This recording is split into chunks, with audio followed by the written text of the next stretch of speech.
வணக்கம், நான் உங்கள் தர்ஷினி. நான் இன்னைக்கு சொல்ல போகிற கதை தவளையோட கதை.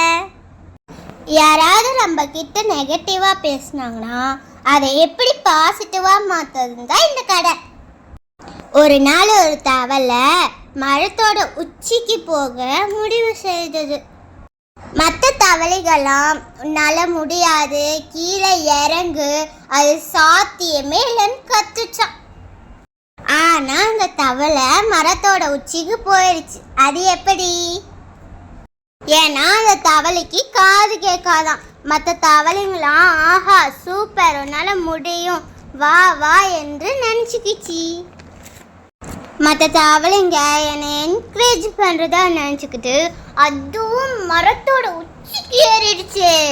இந்த கதையிலேருந்து நம்ம கற்றுக்க வேண்டியது என்ன? யாராவது நம்மளை பற்றி எதிர்மறையாக பேசுனா காது கேட்காத மாதிரி இருங்க. மற்றவங்க என்ன சொல்கிறாங்கன்னு முக்கியம் இல்லை, நம்ம இலக்கை நோக்கி போகிறது தான் முக்கியம். நன்றி, வணக்கம்.